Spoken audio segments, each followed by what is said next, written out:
Hello friends, welcome to Lex Master Judicial Academy. और आज हम डील करेंगे life of a criminal trial. हम सारे मतलब एक तरीके से डील करेंगे कि क्रिमिनल ट्रायल किस किस तरीके से होता है, या अगर आपके साथ में कोई भी ऑफेंस हुआ है तो उसका प्रोसीजर कैसे होगा। अब देखिए, पहले तो कुछ ना कुछ गलत हुआ होगा, कुछ ना कुछ ऑफेंस हुआ होगा। ऑफेंस हमारा 2Q BNSS में डिफाइंड है। आप जब कोई ऐसा कुछ भी ऑफेंस हुआ है जो मतलब भाई पनिशेबल है बीएनएस में, भारतीय नागरिक संहिता में, भारतीय न्याय संहिता में, या आप स्पेशल लॉ में पनिशेबल है या लोकल लॉ में पनिशेबल है, तो आप उसके लिए फिर आपके पास तीन रास्ते हैं। या तो आप एक एफआईआर लिखाइए, या अगर आप एफआईआर नहीं लिखा पा रहे हैं, वो नहीं लिखी जा रही है, तो आप एक क्रिमिनल कंप्लेंट फाइल कर सकते हैं मजिस्ट्रेट के आगे। बाकी मजिस्ट्रेट के पास खुद की एक पावर भी होती है कि वह स्वयं संज्ञान भी ले सकता है, ओन इंफॉर्मेशन पे कॉग्निजेंस ले सकता है। तो एफआईआर दो टाइप की होगी। एफआईआर जो होगी, फर्स्ट एफआईआर क्या है, फर्स्ट इंफॉर्मेशन रिपोर्ट, ये दो टाइप की होती है। या तो आपने भाई पुलिस स्टेशन में आप गए हैं, वहां जाके आपने भाई रिटन में दिया है, या वो reduced in the form of writing है।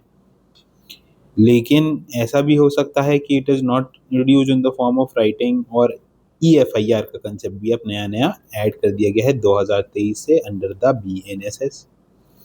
अगर EFIR जैसे कोई पहले भी ऐसा होता था छोटे मोटे मामलों में, थेफ्ट वेफ्ट के केसेस में कई पोर्टल्स थे जिसपे आप EFIR कर सकते थे। EFIR करेंगे, फिर आपको 3 दिन के अंदर उस थाने में जाके साइन करना होगा अपनी EFIR पे। आपको कॉपी मिलेगी फ्री ऑफ कॉस्ट।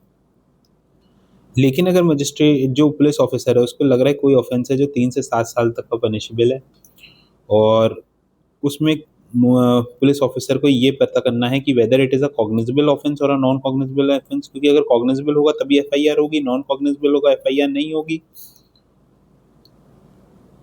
कॉग्निजेबल आपका 2G में डिफाइंड है और 2O में नॉन कॉग्निजेबल डिफाइंड है, हमें ये भी याद रखना है। तो एक प्रिलिमिनरी इंक्वायरी फिर हो सकती है 14 दिन के अंदर में, with the permission of DSP, district superintendent of police. अच्छा, कुछ ऐसी इन्फॉर्मेशन भी होती है, क्रिप्टिक इन्फॉर्मेशन, जैसे 100 नंबर पे कॉल लगाया और पुलिस को बताया अरे ये कुछ हुआ है, आप आ जाइए। तो क्या वो उसको हम एफआईआर मान लेंगे? तो नहीं। Cryptic information is not FIR, but it is detailed कि सर इतना हुआ है, इस समय पे ये हुआ है, तो इसी को ही एफआईआर मान लेंगे, उसी समय वो लिख लेगा पुलिस ऑफिसर। इसका केस है Surjit Sarkar versus state of West Bengal, 2013 Supreme court.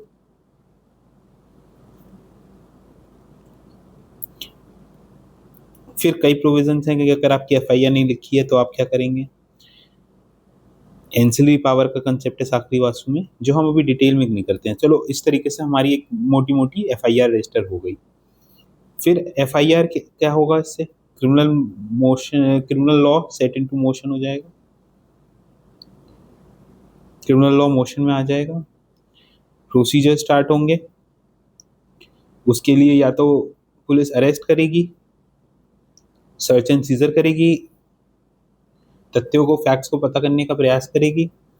अब सर्च के इतने सारे प्रोविजंस हैं।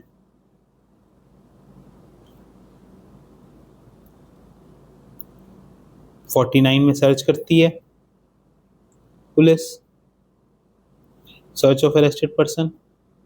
50 में सीज कर लेती है अगर उसके पास कोई भी ऐसा आपत्तिजनक सब्सटेंस है, कंटीमेट पिस्टल है, नार्कोटिक सब्सटेंस है। 106 में वैसे ही जनरल पावर है, power of police officer to seize certain property. 107 में पावर है to attach and forfeit any property which is involve in the proceeds of crime. जब तक ट्रायल चलेगा उसकी इंटरिम कस्टडी का व्यवस्था करी जा सकती है, और अगर वो प्रॉपर्टी इजीली डिस्पोजेबल है तो 14 दिन के अंदर आफ्टर वीडियोग्राफी उसको डिस्पोज किया जा सकता है। Court after 30 days of the statement of order ऐसी प्रॉपर्टी के डिस्पोजल के लिए, और डिस्पोजल से पहले 14 दिन का टाइम होता है आपके पास उसको वीडियोग्राफी करने के लिए।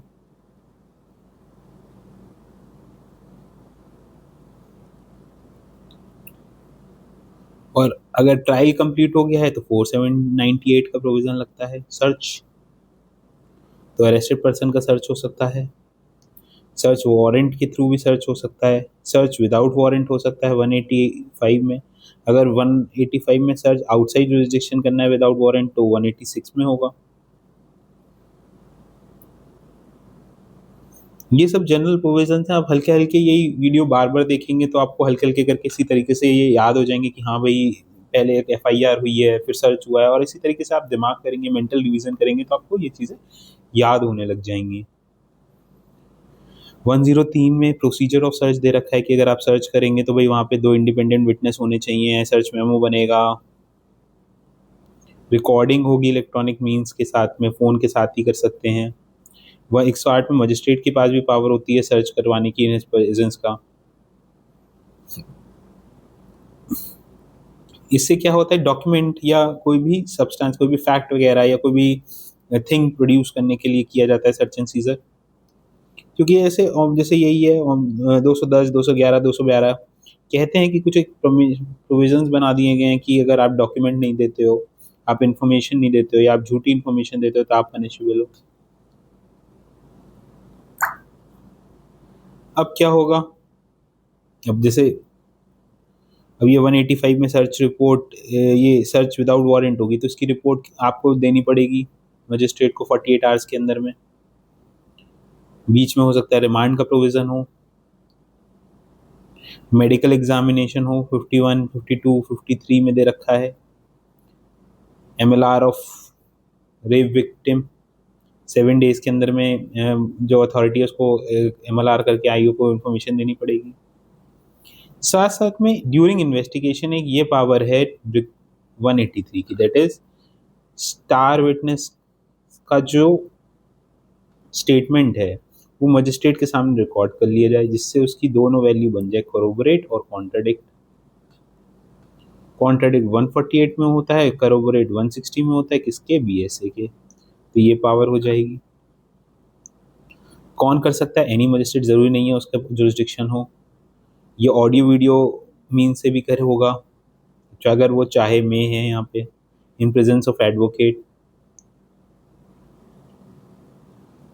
आपको magistrate is bound to caution the accused कि that he is not bound to make the confession, और अगर ऐसा कन्फेशन वो मेक करेगा it is will be used as a evidence against him.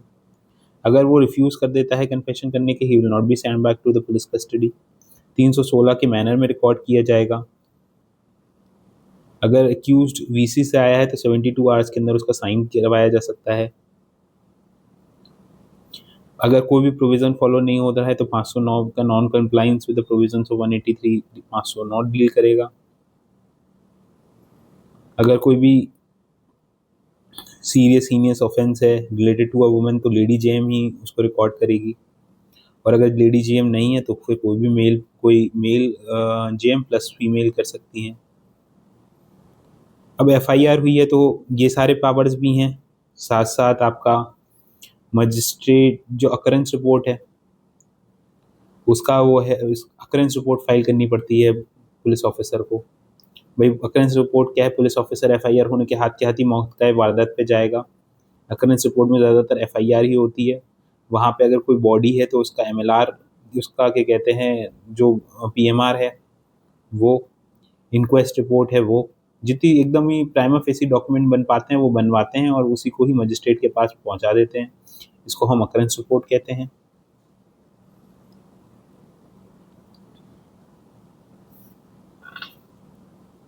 ये 176 में दे रखा है। 180 के कोई भी एक्यूज, कोई भी विटनेस वगैरह है, पुलिस ऑफिसर 180 के बयान उसको रिकॉर्ड करेगी। हो सकता है अकरेंस रिपोर्ट के समय ही रिकॉर्ड कर ले और वो साथ साथ ही दे दे, बाद में कुछ स्टेटमेंट्स रिकॉर्ड करे।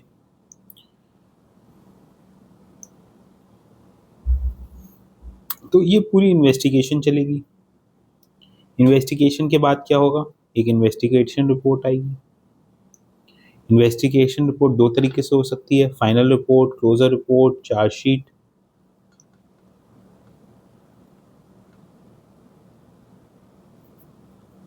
विदाउट डिले होगी।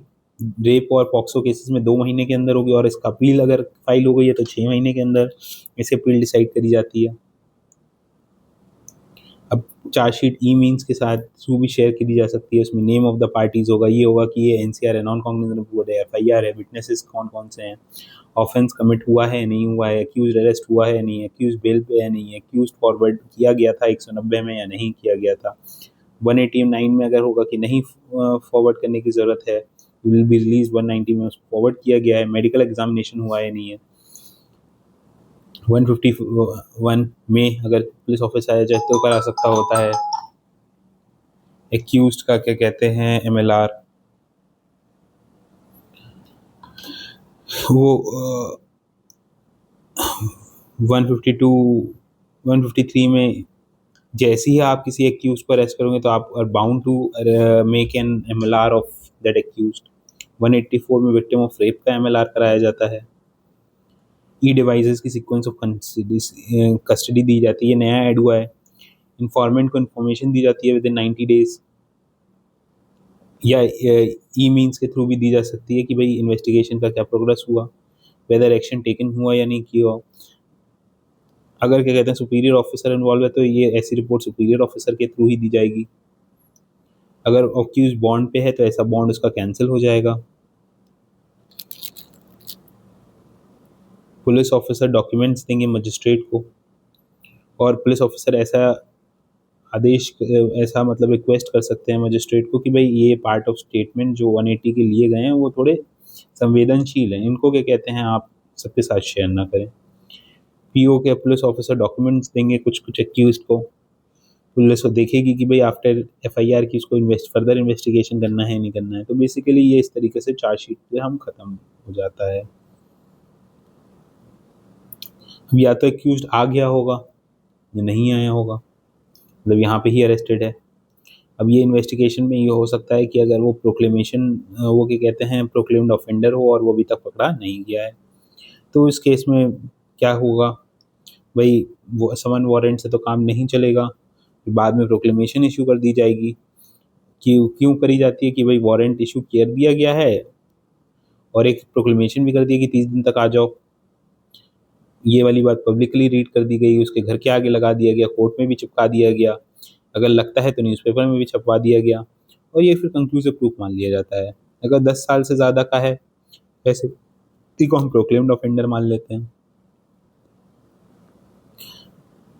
जनरल प्रोविजन है 308 बीएनएसएस में जो कहता है कि भाई एविडेंस जो होता है वो एक्यूज के प्रेजेंस में ही करना चाहिए। 335 कह रहा है कि एविडेंस कभी बाद एक्यूज के एब्सेंस में भी लिया जा सकता है। 355 कह रहा है कि भाई एब्सेंस ऑफ एक्यूज में पूरा पूरा ट्रायल कब किया जा सकता है, जिसे ट्रायल इन एब्सेंशिया कहेंगे, कि भाई ट्रायल प्रोक्लेम्ड ऑफेंडर एब्सेंट है या प्रोक्लेमेशन के बाद भी वो आया नहीं है, चार्ज बन गया था और 90 दिन पास हो गए हैं, 2 कंसेक्यूटिव वारंट इशू किए गए थे 3 दिन 30 दिन के अंदर अंदर के, स्टेट ने उसके जगह पे एक उस एडवोकेट कर दिया है, दो local newspaper one local 2 local या नेशनल न्यूज़पेपर में ये इंटीमेशन भी कर दिया है कि भाई उसके अगेंस्ट में ट्रायल कर रहा है तो ट्रायल इन एब्सेंशिया कर देगा। क्योंकि भाई कोर्ट बुला रही है, उसका आने का काम है, अगर नहीं आएंगे तो आपको 1 मंथ और 5,000 तक के फाइन का प्रावधान है 208 में। 209 में ये है कि अगर रिस्पॉन्स ऑफ प्रोक्लेमेशन में आप नहीं आते हैं तो 3 साल तक की सज़ा है और फाइन या कम्युनिटी सर्विस का है, और प्रोक्लेम ऑफेंडर के केस में 7 साल प्लस फाइन का प्रावधान है। तो हम यहाँ तक पहुँच जाते हैं। अब भाई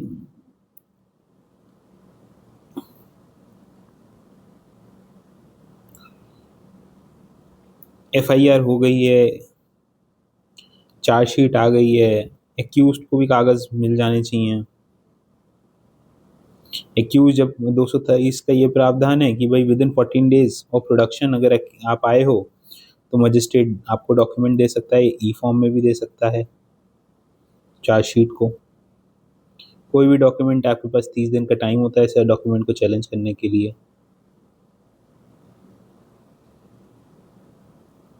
अगर कोई पब्लिक सर्वेंट है तो 218 में उसके अगेंस्ट में सेंक्शन लेना होता है उसको अरेस्ट करने से पहले।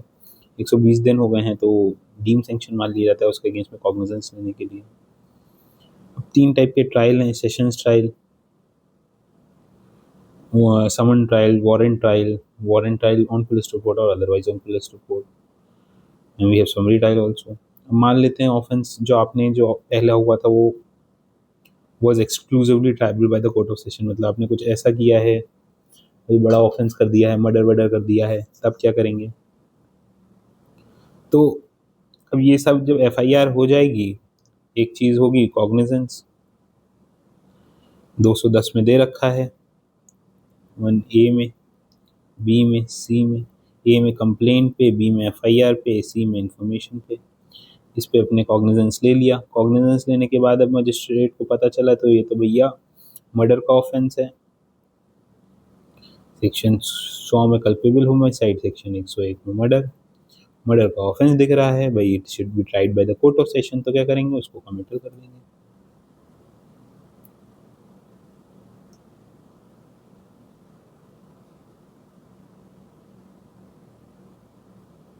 लेकिन यही बात अगर बाद में पता चली कि भाई ये जो केस है, मतलब मजिस्ट्रेट ट्राई कर रहा था केस, पहले जो बात लग रही थी ग्रीवियस हर्ट का केस था, लेकिन वो बाद में डेथ हो गई और फिर केस कन्वर्ट हो गया मर्डर का। तब आफ्टरवर्ड्स होगा तो 362 में बाद में मजिस्ट्रेट इसको कमिट कर सकता है। 60 दिन का टाइम होता है एक्यूज के पास फ्रॉम द कमिटल।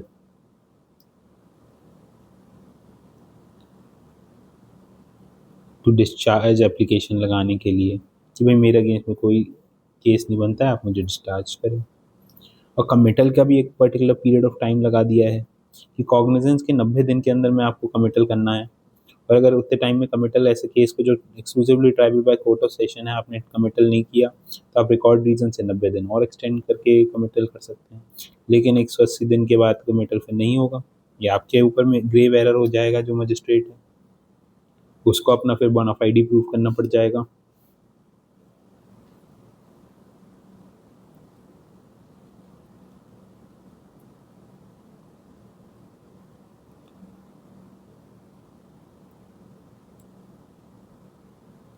जैसे हम बात कर ही रहे थे कॉग्निजेंस की,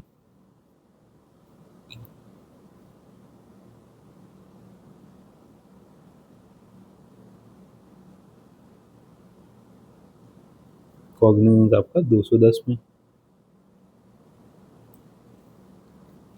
फिर क्या होगा भाई, कॉग्निजेंस ले लिया, ये देख लिया कमिटल करना है नहीं करना है, डिस्चार्ज की एप्लीकेशन देख ली लग रही है नहीं लग रही है, उसके बाद भाई फर्स्ट हियरिंग ऑन चार्ज हो जाएगी, चार्ज फ्रेमिंग स्टार्ट हो जाएगी, चार्ज पे बहस चलेगी भाई इनके अगेंस्ट में क्या क्या चार्ज है। भाई एफआईआर में आपका 173 अलग अलग टाइप के चार्जेस लगा दिए गए होंगे व्यक्ति ने, 193 चार्जशीट में अलग अलग प्रकार के पुलिस ने ऑफेंस लगा दिए होंगे, लेकिन चेक तो मजिस्ट्रेट ही करेगा कि क्या वही ऑफेंस हो रहा है, या कोर्ट करेगा।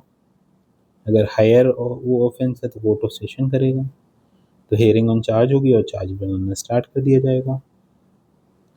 251 में कोर्ट ऑफ सेशन जो मर्डर का केस है तो कर रहा होगा, तो वो देखेगा कि अगर exclusively tribal by court of session तो 60 दिन के अंदर में वही फ्रेमिंग ऑफ चार्ज होगी और वही बात खत्म हो जाएगी। लेकिन अगर exclusively tribal by court of session नहीं है तो ये वापस भेज देगा किसको, मजिस्ट्रेट को।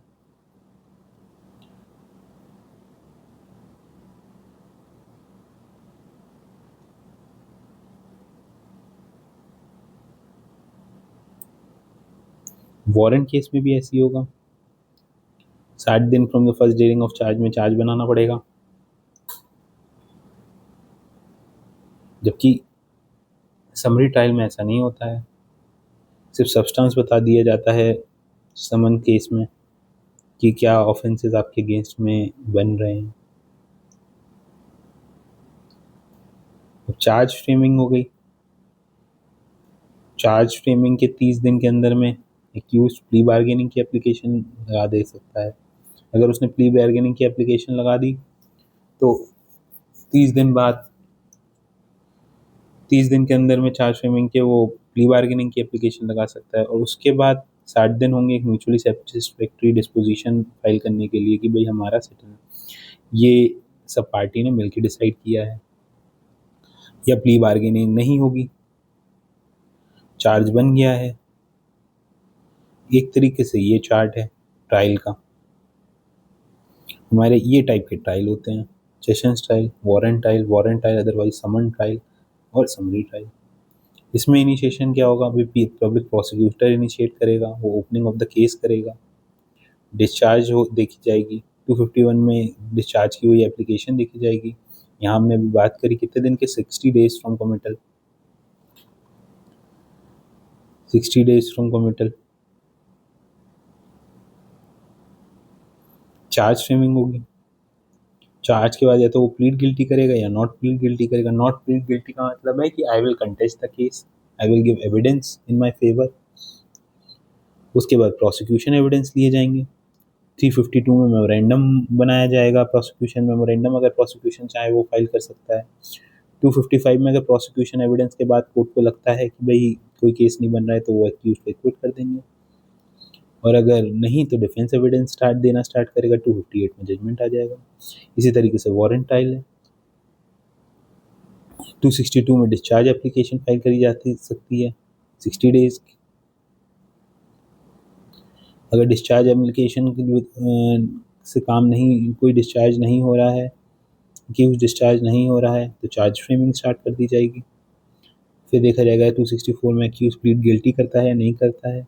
प्रोसिक्यूशन एविडेंस होंगे 265 में। इस तरह एक्विटल का प्रावधान नहीं होता है प्रोसिक्यूशन एविडेंस के बाद। प्रोसिक्यूशन एविडेंस के बाद इधर भी 352 में प्रोसिक्यूशन अगर चाहे तो एक मेमो फाइल कर दे।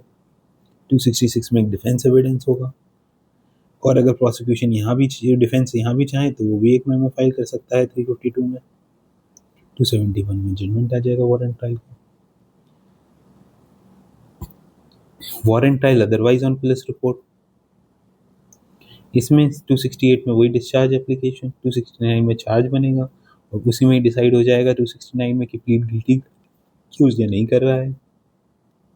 फिर 267 में प्रोसिक्यूशन एविडेंस होगा, 270 में डिफेंस एविडेंस होगा और 271 में जजमेंट हो जाएगा। समन ट्रायल में 274 charge framing, 275 plead guilty, 277 prosecution evidence, 277 में डिफेंस एविडेंस, 278 में जजमेंट। समरी ट्रायल वही सब्सटेंस बता देंगे, यहाँ सब्सटेंस बता दिया जाता है समन ट्रायल में। समरी ट्रायल में और भी स्मॉलर प्रोविजन, मतलब इतना एलैबोरेट नहीं था क्योंकि छोटे ट्रायल होते हैं, छोटे ऑफेंसेस होते हैं।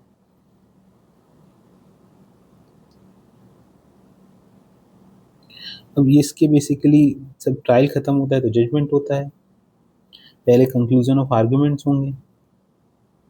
तो 258 में दे रखा है कोर्ट ऑफ सेशन का अगर जजमेंट है, जो 258 में जजमेंट था, कोर्ट ऑफ सेशन का अगर जजमेंट है तो 30 दिन के अंदर में कंक्लूजन ऑफ ट्रायल हो कि आपको कंक्लूजन ऑफ आर्गुमेंट में आपको जजमेंट देना है। आप 45 डेज से एक्सटेंड भी करा सकते हो, मतलब 15 दिन एक्सटेंशन मिल जाएगा एक तरीके से। जजमेंट हमेशा 392 कहता है ओपन कोर्ट में देना चाहिए with in 45 days of termination of trial और कंक्लूजन ऑफ आर्गुमेंट्स। ऐसे में आपका अगर कोई कंपनसेशन बन रहा है तो वो देना चाहिए। 396 में विक्टिम कंपनसेशन को वो केस अकॉर्डिंगली करना चाहिए। 21 401 में अगर कोई प्रोविजन का बेनिफिट हो रहा है तो वो दिया जाना चाहिए। अगर ग्राउंडलेसली अरेस्ट होगा किया गया था तो उसको कंपनसेशन दिया जाएगा। इसके बाद क्या कहते हैं, जजमेंट आ गया तो अपील का प्रावधान है। विक्टिम किस किस ग्राउंड पे अपील कर सकता है वो 413 में दे रखा है। अगर एक्यूज का एक्विटल हो गया है, उसको लेसर ऑफेंस के लिए कन्विक्ट किया गया है, या कंपनसेशन जो एक्यूज विक्टिम को मिली है वो एडिक्वेट नहीं है। लेकिन विक्टिम क्या कहते हैं, इन्हेंसमेंट ऑफ सेंटेंस के लिए कभी भी अपील फाइल नहीं कर सकता। 418 419 स्टेट अपील कर सकता है एक्यूज के सेंटेंस के अगेंस्ट में, और एक्यूज अगर एक्विट हो गया है तो स्टेट अपील करता है 419 में। एक्यूज खुद अपील कर सकता है 415 में। हो सकता है कि उसको डेथ सेंटेंस मिल गया, तो डेथ सेंटेंस के लिए जो कोर्ट ऑफ सेशन है वो खुद से डेथ सेंटेंस नहीं दे सकती। 407 में उसको कंफर्मेशन भेजना पड़ेगा। कंफर्मेशन फिर हाई कोर्ट को 209 में रिसीव होगा, जो डिसाइड करेंगे 2 जजेस की बेंच, और अगर डिफरेंस ऑफ ओपिनियन है तो 3rd जजेस को देखा जाएगा। 453 में जो 409 में रिसीव हुआ है उसका एग्जीक्यूशन हो जाएगा। अगर वह व्यक्ति प्रेग्नेंट है, वुमेन है, तो उसका ये पोस्टपोनमेंट हो जाएगा। अब पता हो गया तो मर्सी पिटीशन भी आप फाइल कर सकते हो 472 में। तो इस तरीके का हमारा एक बड़ा ही कॉम्प्लिकेटेड सी हो गया है ट्रायल। लेकिन इस तरीके से ही जब आप पढ़ोगे कॉम्प्लिकेट करके, बार बार अपने दिमाग में ट्रायल के प्रोविजंस को याद करने की कोशिश करोगे कि कहाँ से स्टार्ट हो रहा है, कहाँ तक जा रहा है, तभी आपको ये याद हो पाएगा। Thank you for being with us.